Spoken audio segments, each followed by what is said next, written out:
Hi. Hi, Ooh. I'm Jacqueline.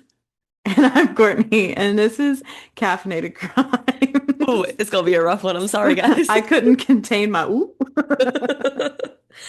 Um, as we are recording this, it is the Tuesday after Mother's Day, and my 4-year-old so lovingly gave me a cold for Mother's Day, so it was very, very sweet of her. She said, I know just what you want. Yes, yes. So I'm gonna try my very best to get through this. I took a nice steamy shower before this. I have some hmm hot tea, so we're gonna do our best. I think the initial start sometimes is the worst. I think if I can get into a groove, then Yeah. hopefully we'll be okay. But I apologize if it's horrible to listen to. You know what? We're trying our best. I'm currently on prednisone because I had a rash from, I think there was pokeweed in our yard that Kevin and I Oh, both accidentally brushed up against. And oh after no. a week and a half of our rashes not going away, we were like, time to go to the doctor. So we had Yeah. back-to-back minute clinic appointments. Like we're here together. But Like, can we just get one of us and we'll double the prescription, please? I mean, he had it probably had it so easy because they're like, what's wrong? And I'm like, this. And my husband's in after me. He basically has the same issue. That's so funny. Basically has the same issue, but You um know, I yeah. feel like double appointments should be a thing for spouses, Yeah. for kids, when it's like, okay, we know it's the same thing. Can we just book an appointment together for like one and a half price? Wouldn't that be Yeah. great? And now we just take our pills together. I'm like at lunch every time. I'm like, all right, here's mine, here's yours. His and hers, they're basically steroids, aren't It's they? in her steroids. So cute. Oh, Get that yeah, on a but shirt for his and Valentine's hers Day. steroids, yeah. So, that's what Uh-huh. happened to us. We were so worried about the poison ivy that we didn't even think that our yard was full of pokeweed, which I don't know what it looks like half the time. So, gonna have to become You an might need expert to on learn that. now. Yeah. Well, there's a very tall one in my front yard, so I'll just have to look at it and study it. So, Yes, yes. Your neighbors are like, why are you just studying your plant for hours on end? yeah. But the prednisones, I mean, my legs are still like rashy, but they're not itchy anymore. That's And good. as long as it's not itching, it's Yeah. fine. It's just the itching is insane. But hey, you know what? At least we don't have hantavirus That's true. yet. That's true. Knock on wood. Don't let this be like our very You first know, episode where we made a joke about the coronavirus and I it know, seriously. But we just did the Amy Bradley two-parter and we were kind of talking about cruises. And yes. this one, and also, I don't know if you've heard about the cruise ship where like 100 people on it have the norovirus. Oh, that I sounds think like it's solidifying like mm, yeah. I might be good for cruises might be just off. I don't know. Like, Yeah. Yeah, we sorry to we the talked about cruise how businesses. how neither of us are very not like pro cruise, but we're not like, oh yes, I really want to go, but it's hmm like, oh, we're getting more into I don't think I want to go at all, actually. I also get really bad motion sick. I'm like, I feel like I'd be puking the whole time. Yeah. I just don't like the thought of being just like stranded in the middle of the ocean. Like I know you're not stranded, but it's just like I don't know, think about that feeling on a plane where you're just like, I can't wait to be on solid ground. And I just feel like I would feel like that the whole time I'm on a boat, you know? Yeah. I see people talk about that about Hawaii because like you zoom out and you're like, wow, they're literally just in the middle of the ocean. Which I didn't really think about it too much when I was there, but then like I saw people commenting on that from Hawaii who were like, I feel the opposite. Like if I'm in like Oh, the United States, like in Tennessee, I'm like, I'm not close enough to the ocean. Like I'm too far from yeah. the ocean. So I'm like, I get that where you're like Oh, interesting. just Yeah. different than what like you're used to. Yeah, that So makes sense. Like whatever your like home base is that you're like, this is like where I'm most comfortable and you're like outside of hmm that. Yeah, that makes sense. yeah, but crazy times in this world, you know? Yeah, Um, really is. I'm sure there's updates, but I don't really have them. And we're doing a little something different, so this episode's going to come out a little bit longer than normal. So, In who like a knows month what's from when we're a recording this. month, literally. So, Oh my who gosh. knows what the updates will be then? I mean, who knows? We might both have hantavirus by the time That's this true. comes out. That's true. Yeah, we come back next episode and you're like, guys, this nope, it did not age well. It was just a month Sorry. and it did not. Yeah, May Yeah. and June are very busy months. So, taking a week off for Yes. Memorial Day. You're hearing this now in June, so that has been, passed, so it doesn't really hmm matter.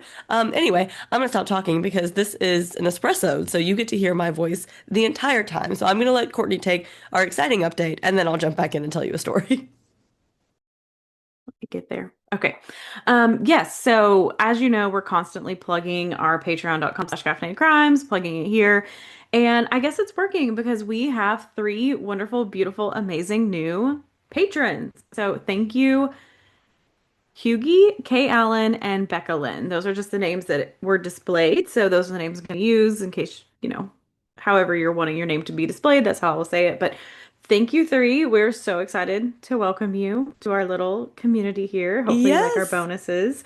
Um, I hope our very chaotic film review of Face on the Milk Carton was not your first one, but maybe if it was, you're gonna vibe because it could happen.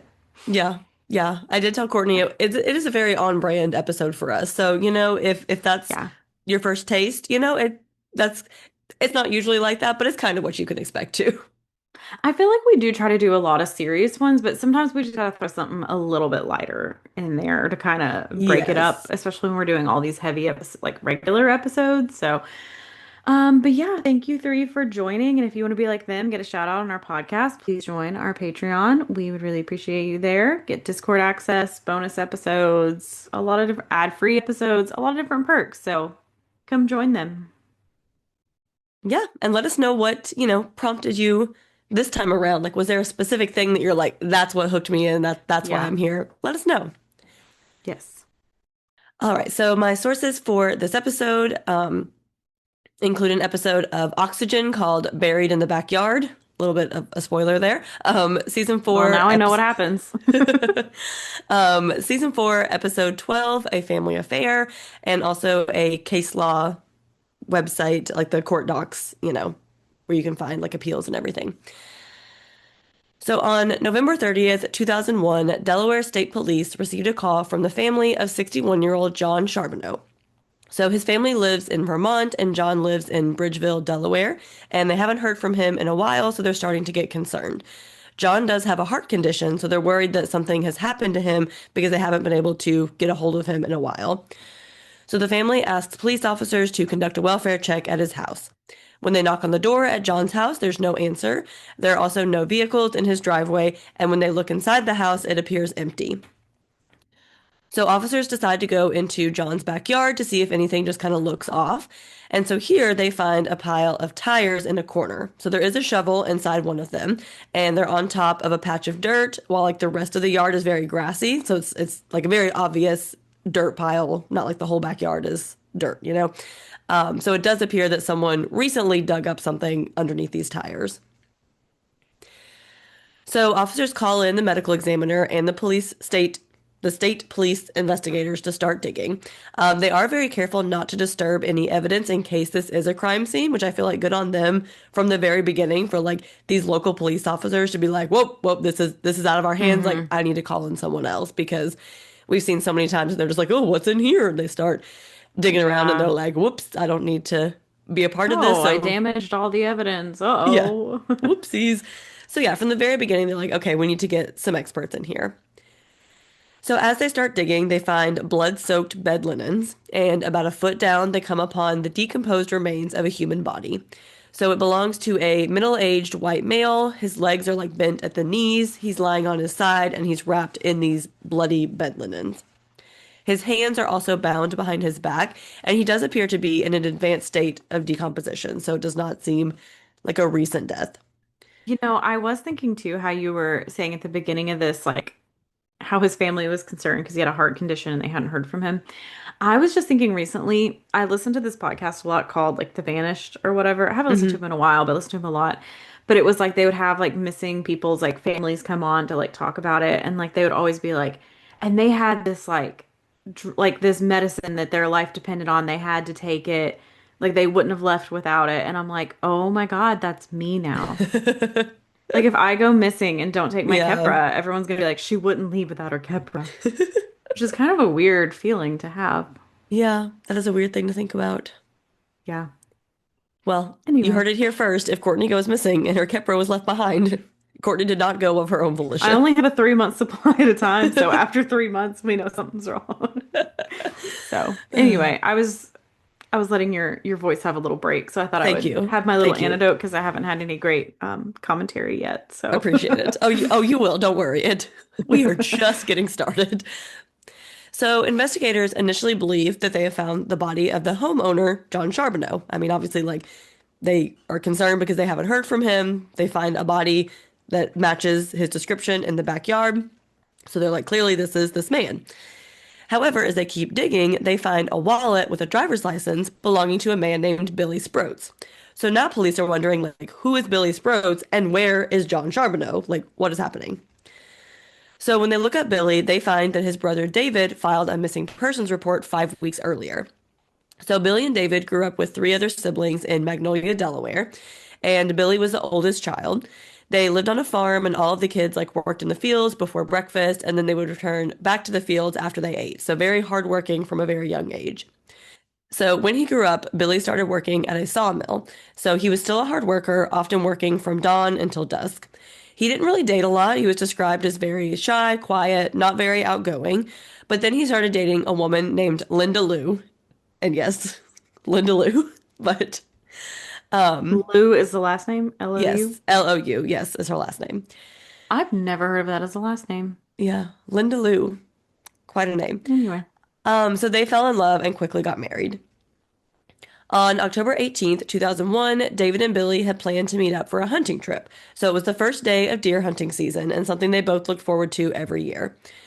When David arrived at their meeting spot, he thought it was odd that Billy wasn't already there. And he knew Billy would never miss the first day of deer season. You know, going back to things that people always say when their loved ones go missing, he's like, this was a big deal. Like, hmm he would not miss this. yeah. So David waited for a while and then he went home to call Linda and ask her where Billy was. So Linda said that she and Billy had a fight and she hadn't seen him in weeks, actually. So she thought he was staying with another woman. So David called the state police and told them he thought his brother was missing. They told him to wait a week because maybe he just took off after a fight with his wife. So not 24 hours, a whole ass week, they tell this man. Okay. That's a long Yes. time. hmm So a week passed and there was still no word from Billy, so David called again and officially filed a missing persons report. So Linda told police that she had actually been living with her ex-husband for a while because her and Billy had been arguing, but she had started the process of moving back in with Billy in his house in Magnolia. She said she arrived at Billy's house with some moving boxes and that Billy was gone, and there was a note from Billy saying he had run off with a younger woman. She said he didn't provide the woman's name, and like she was so upset when she got there that she threw away the note so she couldn't give it to police for them to look into more. So investigators interviewed Billy's family and friends, but no one had any idea who this woman might be that he ran off with. So they tried to obtain Billy's bank and phone records, but he didn't have a cell phone because remember it's 2001. He also did not have a bank account because he was paid in cash. So he's like, I don't need a bank account. I don't use that. So they can't really find anything to track him. Like they have nothing to go off of to find this man. But his family did say like it wasn't like him to just disappear like this. So after Billy's body was discovered at John's house, detectives searched the rest of the house, and it was completely empty. Like the cabinets had been taken off the wall, like parts of the drywall had been stripped off, like just very weird things. Yeah, the whole ass cabinets. That's excessive. That's a, Yes. I mean, it's not complicated, but it's time consuming. Right? Yeah. Yeah. Like that's some effort right there. So, Billy's autopsy also revealed that he died a horrible death. There were stab wounds to his torso and head, and blunt force trauma to his head. However, there was also dirt in his lungs, and his cause of death was determined to be asphyxia. So, he was suffocated after being buried alive. So, when investigators notified Billy's family of his death and tell them the location of his body, his family is shocked because John is Billy's uncle. Then Okay. Linda reveals that John is the ex-husband that she has been staying with while her and Billy were arguing.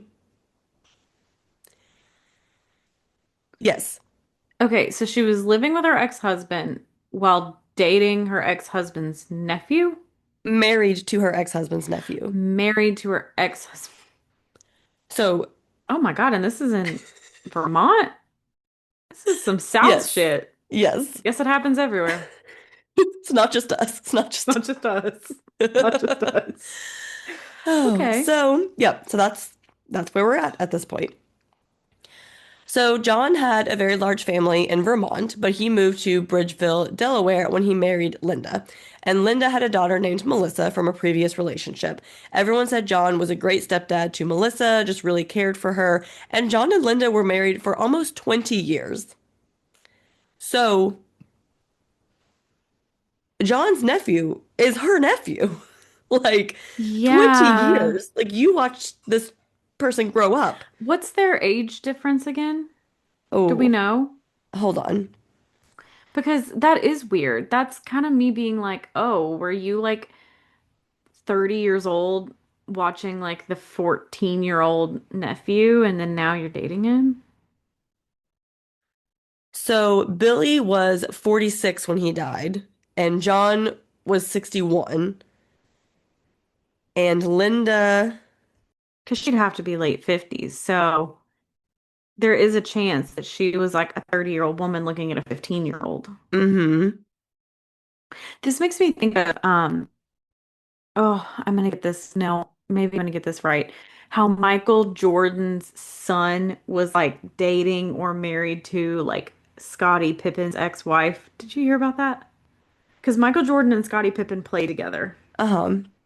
on like the Bulls or whatever. Uh-huh. And Scottie Pippen was like married to this woman. They got divorced, and then later she started dating Michael Jordan's son. So she Oh. probably knew Michael Jordan's son like when he was a kid because she was married to like his teammate. It Oh. makes me think of that where it's like weird, where I'm Yeah. like, ooh, you knew them as like a kid. I did not hear about Anyway, that. But yeah, the same thing where it's like you're marrying someone who is now an adult but was a you child knew, when but you you met knew them. them. Like if you met Yeah, him when he was like already for sure. 25, Yeah. whatever, but like knowing him for all that time is weird. Yeah. Okay, so Linda was 54 when she was arrested. So she's only like 9 years old, 8 years older than Billy. But like she was married to Billy's uncle, who is 6 years older than her. So, yes. Okay. All right. So That's I yeah. told you it was a wild ride coming. Okay, let me get back to my notes. So while John and Linda were married, John had several heart attacks and had been having some health issues. So he started isolating himself, and really these health problems led to John and Linda divorcing. Like he just kind of changed and he was isolating and he wasn't the same person, which in my head I'm like, in sickness and in health, like those are kind of part of the vows, but okay, it's no longer working, Yeah. not my business. All right. So now that police had this new information about this weird love triangle situation and John being missing and his nephew's body being found in his backyard, his house has been completely emptied. Now they really ramp up their search for John. Hmm. So when investigators interviewed Melissa and her boyfriend Tony about John's whereabouts, they said the last they heard he was on jury duty. So police confirmed that John had recently served on a jury, but no one had seen or heard from him since then. And Melissa was very concerned about her stepdad and that she hadn't heard from him. So after John and Linda divorced, Linda started hanging around her nephew Billy, and they soon started dating. So John obviously was not very happy about this, and neither was Billy's brother David. And I assume probably the rest of the family, but these are the people who Yeah. are, specifically in. Yeah. I mean, that's that's weird. Yeah. Yeah. And for 20 years, like not that it would be acceptable if it was like 2 years, but you were married for 20 years and then you Yeah. marry your nephew. Yeah, I could just see if maybe it was like you were married, you maybe spent one Christmas together, Yeah. knew him as an adult, then you get divorced, and then you kind of start talking like one thing, but 20 years around the family, and then you start dating the nephew is Yeah. weird. Yeah. Weird. So Linda told investigators that she had been living with John while she and Billy were arguing, but she had told John she was planning on moving back in with Billy, and John was very upset over this news. Linda said that Billy was gone when she got back to his house to move back in, and she thought John could be responsible for Billy's murder. So detectives pulled John's bank records and they're able to obtain ATM records along with video surveillance of the person using the ATM. However, it's not John who is accessing this money. It's his stepdaughter, Melissa. So Melissa made these withdrawals after John was last seen. But she was concerned about him missing. Supposedly. She was. So, when questioned by police, she said that John left his bank card at her residence and she would sometimes cash a check for him. So that's why she had his bank card, which doesn't Okay, but why'd you explain take the money why out? you're taking his money. Yeah. Okay. So, detectives obtained a search warrant for Billy's home in Magnolia. So, Linda, her daughter Melissa, and Melissa's boyfriend Tony are now all living in Billy's house because remember, Linda was moving back in with Billy. I'm guessing she can't live at John's house because it's a crime scene where Billy's body was found. Yeah. So, in the kitchen, detectives find several stains of what appear to be blood on the wall, the ceiling, the windows, the curtains, and the molding around the floor. So, it's in quite a few places. Not a ton, like it's, small little specks, but it's all over. They also searched Linda's van and found what appeared to be blood around the skirting of the captain's chairs. Linda, Melissa, and Tony said they didn't know what the stains were or where they came from. So samples were taken from the substance, but the lab was backlogged and it would take months to get results back. But then, a few months later, before they have any results, Melissa's ex-husband, John Rosinski, contacted police. So Rosinski was a convicted burglar who was doing time at Sussex County Correctional Institute. And so he heard on the news about Billy's body being found and John being missing. So he told police that Linda and Melissa had propositioned him to kill John Charbonneau. So their plan was to scare him into having a heart attack and then hit him in the head and bury him in the backyard. So he said that, sorry, you look like you want to share some thoughts. No, I know people can be scared into a heart attack, but the fact that you just think You're banking on that. that that's a big thing to take a bet on. Yeah. Yeah. Which they I also mean, are I guess not he'd had them in the past, but like, did he have a known trigger? Did you know right. scaring Like, him, this quote isn't. unquote? Yeah. Okay, okay. Unless they're like, oh, it'll be just enough to like subdue him, even if I don't know, because I don't know, because they still wanted to hit him in the head. It wasn't just, oh, we're gonna Yeah. scare him into So a even heart if he attack and that'll had, be whether it. he had the heart attack or not, it does not matter because it's going to show a head wound. Yeah. Yeah. So I You don't know what know, the whole this point is of the what heart attack happens when you is. try to think logically with illogical people. That is exactly right. Yes. So John Rosinski said that Linda wanted to keep collecting John's disability payments, and that's why she wanted to kill him and hide his body. So Rosinski's like, no, I'm not going to help you. And he and Melissa divorced shortly after. So he tells investigators that he believes Linda could be responsible for Billy's death and said that he had witnessed her assaulting Billy before and that Billy never fought back. So they're like, okay, so is John also a victim and not the suspect on the run? Like, should we be Hmm. concerned for John's safety and not thinking that John murdered Billy and is hiding? Yeah, is John in danger or is John a Yeah, suspect? exactly. Because I mean, like, Oh, yeah. yeah, his nephew slash ex-wife's new husband is found in your backyard and you are missing and all of your stuff is gone. But also your mutual ex-wife seems to be a little crazy. So what are we working with Yeah. here? Yeah. So in April of 2002, which is 5 months after Billy's body was found, the crime lab finally completes the testing on the stains from Billy's house and Linda's van, which is just, we know that the labs are backlogged and that things take a long time, but it's just so insane to hear it like at the end where you're just like, oh yeah, they had this testing from what they thought was blood in a suspect's Hmm. house for 5 months while these people are just out, gallivanting And just around how because, truly it does take a long time. Like I know like on CSI, it's always yeah, like we put it in and it's done. It's like even when you do get the machine, it's not that fast. yeah, Like even when it exactly. gets to front of the line, it's not that fast. Yes.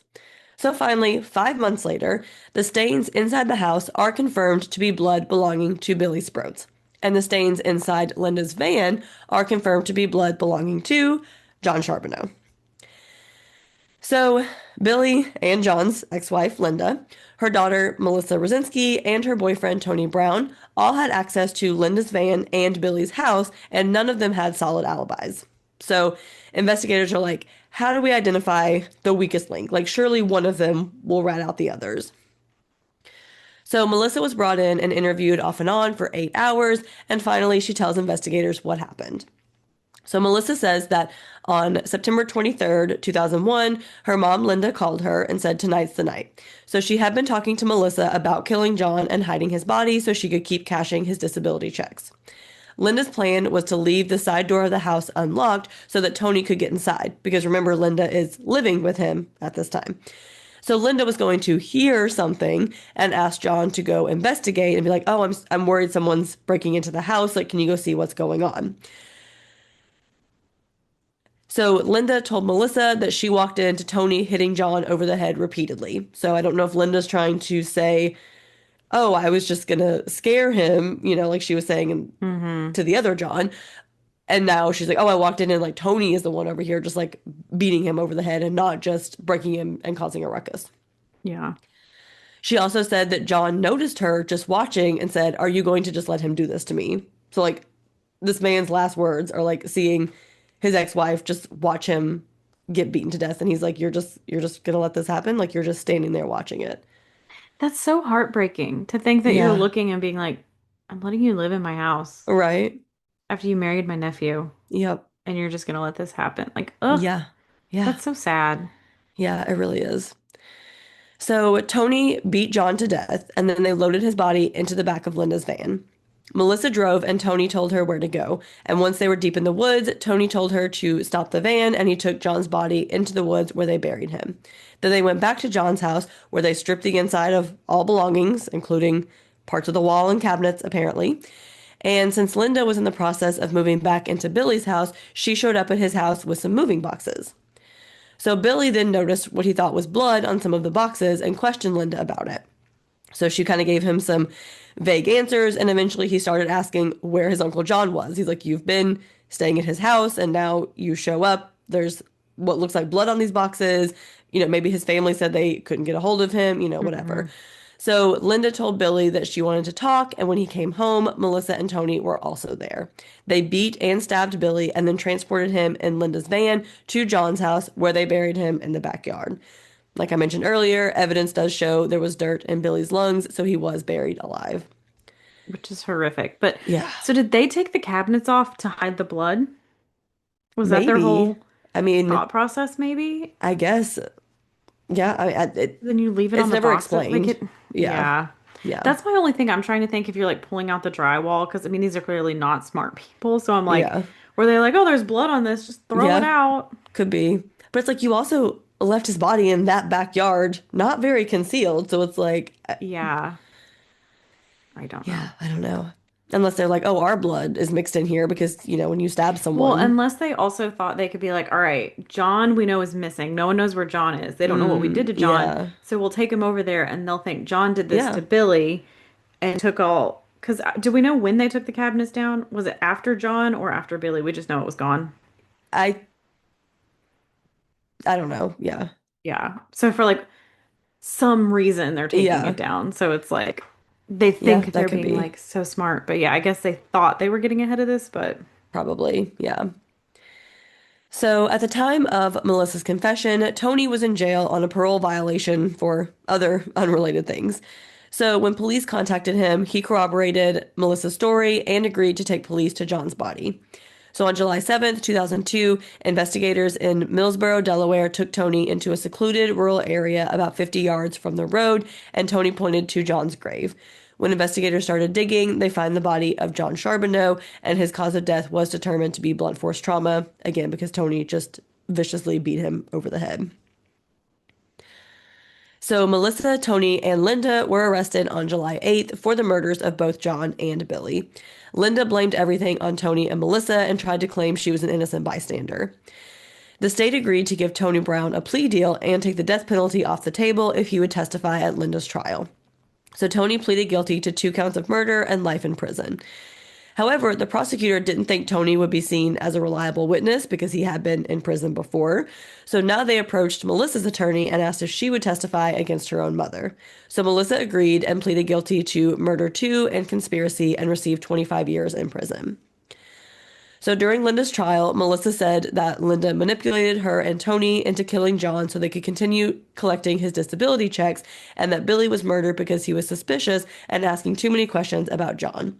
So Linda's attorneys argued that she was the one being manipulated by Tony and Melissa. So each is blaming the other and saying that the other is the hmm. mastermind behind these two murders. It's basically that picture of the three Spider-Mans pointing at each other. Yes, exactly. So Yeah. yeah. So Linda was found guilty on 2 counts of first-degree murder and sentenced to death. She was the first woman to receive a death sentence in Delaware since 1935.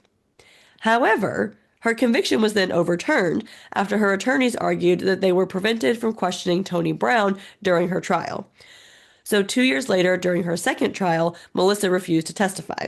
So now the state's like, okay, well, that was our slam dunk, like that we kind of needed that. Yeah. So they offered Linda a plea deal. They said they would take Billy's murder off the table if she pled guilty to John's murder. So she did plead guilty and was sentenced to 20 years in prison, which is less time than Melissa received. And Billy's family and friends were upset that Linda would not be legally punished for Billy's murder, but they were glad she was at least serving some kind of prison time. But that has just to be like so devastating that you're like, oh, okay, so his life didn't matter because you'll just remove that if Hmm. you'll plead guilty to this other one. Yeah. That's frustrating. And I also feel like we don't know who influenced who. Yeah, Obviously, do I kind of feel like Linda was maybe a little bit of a mastermind in this? Yes, I do. yeah, So the fact that Melissa's like, I'm not going to testify, and then you're like, I spent more time right? Yeah, than she did, like, yeah. my petty ass alone would be testifying off of that. But Right. Yeah. You're like, I changed yeah, my mind. Take it back, put it back on the I'll table. come back. I'm coming back. I'm coming back. So unfortunately, there's not a lot of information out there about John and Billy, but their family did say that John was really great at drawing, like he was always like doing little sketches and that he was really talented, and that Billy was a very kind man who really enjoyed hunting with his brother. So Linda Charbonneau was scheduled to be released from prison in July of 2022. And that is kind of where information ends. Some sources say that she was released in January of 2020. Others say sometime in 2022. I can't find an exact like date confirmation, like, hey, she was released as of this day. But I mean, she was Hmm. only sentenced to 20 years, so I'm sure she is out now. Yeah, Um, and the latest I can find shows that Melissa Rosinski was scheduled to be released in 2024, but again, cannot find any confirmation of her release. But she also, that would have been her full prison sentence, so I assume she has been released. And Tony Brown is still serving life in prison. And those are the murders of John Charbonneau and his nephew, Billy Sproates. that's so sad on so many levels. Yeah, it really is. Just like how cruel people can, like, I never understand like the serial killers, like the Ted Bundys, the Richard Ramirez's, the whatever. I never understand that, but I never understand how you can get like three people in a room who are all like, we're gonna go in on this. And obviously it always backfires because somebody testifies, but the fact that you can like, I don't know. I feel like if anyone sat there and like looked at me and was like, I have a plan, like I would be like, Right? no, no, I'm not doing that. Like, just the fact that like multiple people can get together and like have this thought process is just baffling to me. Yeah. And it's like, how are you just in your 50s at this point, and then all of a sudden it's like, I could just do this horrible thing. Like, and like you Yeah. said, to get other people to go along with it. And they tried to get Melissa's first husband to go along with it. And he was like, no, like I'm a burglar, but I'm not doing that shit. Um, just Yeah. I like will you rob people. I will break into their home and hold them at gunpoint, right. but And then I'm I gonna let will them not go. kill them. Yeah. And that you're comfortable asking multiple people to do this murder for you. Yeah, and just like openly talking about it, I'm like, Yeah. what? Yeah. And then Tony Brown, who like doesn't even know these people. I mean, obviously, like he is the one that committed the murders, but it's like they bring him in, they're like, we need you to do this work for us. And he's like, okay. And like, you didn't even know these people. Yeah, I just, just insane. yeah, Yeah, I don't know. It's just like disheartening when you think about the world. right? It really But is. yeah, just so sad for the family to lose two family members Exactly. too. Like Yeah. so quickly. Like you lose your brother and your son or Yeah. your uncle and your brother, whatever Exactly. Yeah. variation of that just from these fucked up people. Yeah. Yeah. Well, Now that we're all thoroughly sad. exactly. That being said, Courtney, what is your perk of the week? So my perk of the week is that I don't think I've said this yet, but I'm officially in my sourdough journey, Yes. I'm I have excited made personally. I have made two loaves. Both were good. The second loaf was definitely better. Like it Okay, definitely got okay. more of that, Uh-huh. But I added a little few tips and tricks I've seen on the internet of how to make it better, and I'm very excited. It was very good. I had some Good. today. It turned out really well, and it I was very intimidated because you look up all these videos on how to do it, and I'm like, this is a lot of steps. Like this is a Yeah. lot of like, oh, well, you let it sit on the counter for this amount of time if your house is this temperature. And I've seen people like taking the internal temperature of their sourdough. I'm not doing that. That's a lot. Okay. That's a lot. I'm I'm doing the steps. I'm not fully to the lazy loaf yet, but Yeah. doing the steps isn't that hard. My stretch and folds, whatever, that's pretty easy. But yeah, I'm very excited that it's turning out well because it's a very intimidating process. Uh-huh. But now that I kind of got it, I'm like, okay, I'm excited. And I'm also almost as excited for my sourdough discard recipes Yeah, because I hear that definitely. makes things so good. Like people being like, make pancakes with your sourdough discard. It like makes them amazing. Like make whatever. So I'm very excited for that. But I've done two loaves and both have been successful. I went into it being like, you know what, these are gonna be terrible. And I saw a video of people's terrible sourdoughs and I'm Oh like, no. okay, I'm doing okay. Like literally You're opening it like, and I it's know like what I'm soup starting with. Oh or no. flat or whatever. So I'm like, okay, we're getting Yes. somewhere. You're like, it is edible, so that is a-okay. I Yeah. also have a discard recipe request, please. I saw Mhm. one a while ago for homemade Pop-Tarts that they made with their sourdough I discard. do want to do that. Okay, okay. I will try Thank because you. I've been actually wanting to make Pop-Tarts. I just didn't know if I had people who would eat them. So I've also seen sourdough discard cinnamon rolls, which I Oh, hear are amazing. So yum. You know I like a cinnamon roll. yes. So I guess whenever girls' nights at my house, I'm just gonna have like, Yes, here's all all the my baked sourdough. goods. It was funny though. I did just see this TikTok that was like, if you have a friend who's suddenly going on a sourdough journey, I think you need to check on her. Because I went through a sourdough journey and I was not okay. And I'm like, wait, Like am I I thought I secretly was, finding out I'm having a mental breakdown? are you secretly finding out that wasn't at the Yeah, forefront? I think that was globally known. But you know what? Of all the ways someone could have a crash out, I think a sourdough journey is a You pretty know, good one. it benefits the rest of us, so we're here for Yeah, because it will be going to friends and family because I don't go into an it. office. Someone's got to be eating the sourdough. But I'm also excited to like make like the jalapeno cheddar sourdough, like Yeah. expand into those. I'm just trying Uh-huh. to get my regular loaves Yeah. down before I get too excited. But Yeah. very exciting. And That like is fun and it's not exciting. that ex like you have to buy like I bought like a kit to start with. It was like $30, $40. It has all Yeah. the spatulas and the bowls and all that. Hmm. But really, I'm like, okay, once I start doing this, it's not that expensive. Like once you Yeah. have it's just water and flour. So it's like Yeah. really not that expensive. So I'm Yeah. That excited. is very exciting.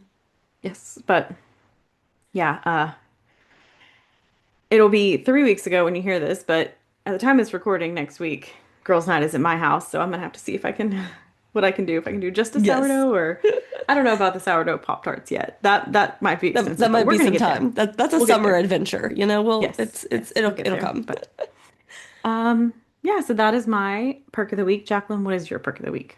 So my perk of the week, we did a little family trip to Chattanooga this weekend with my daughter's best friend and her family. So that was a really good time. We did all the kids things, the children's museum, which to be fair is also really fun for adults. We all have a good time too. Like they want to move to something else and we're like, but we're still playing with this.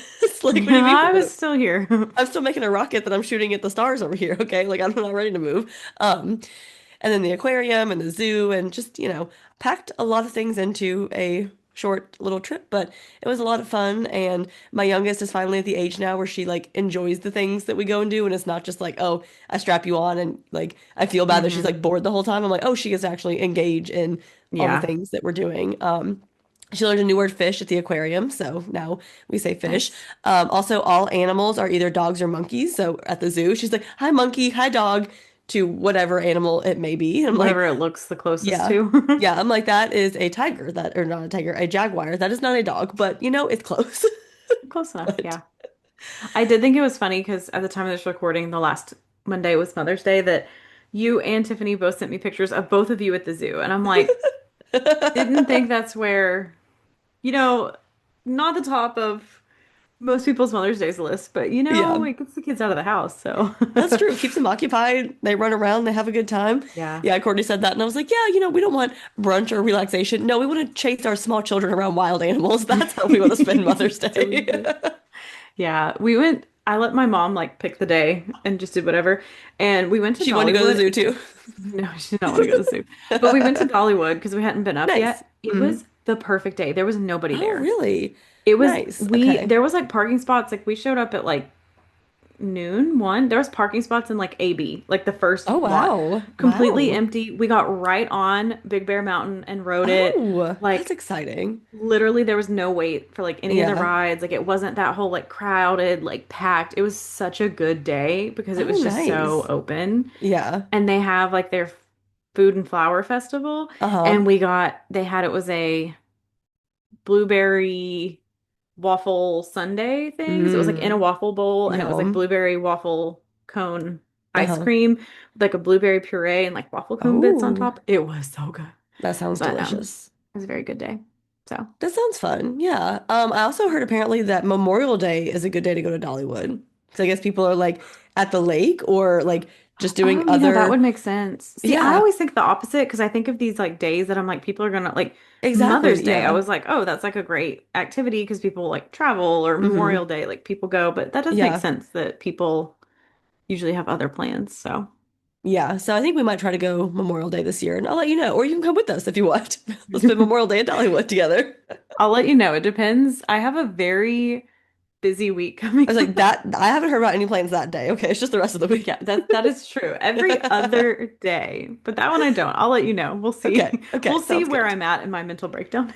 Yes, that's true. It's, So, it's the beginning of the week, so you should be okay. It'll be the yeah. week after that that you're like, do not talk to me about doing anything. Yeah. Oh, all right. Well, I do have to save a little bit of my voice because we are recording a Patreon bonus episode after this. So just our usual So plug I'll of do the wrap great. up. You want me to go for the wrap up? I Yes, got you. thank So you. if you could give us 5 stars on Spotify, Apple, anywhere there is a rating system that you can give us a listen. We're on YouTube if you want to like, subscribe, leave a nice comment. Patreon.com again /caffeinated crimes. I was wrong last week or 2 weeks ago. I was like, we're in the high 50s. We're in the high 60s. I'm Oh, nice. dumb. So Aren't we all? we have quite a few bonus episodes over there. We had one come out in our interim when we had off. So hopefully people join. Hopefully you come join our 3 new Patreons there. Um, I think those were the big ticket items we say at the end. You can find us everywhere in the show notes. But in the meantime, go have a cup of coffee. And don't commit a crime.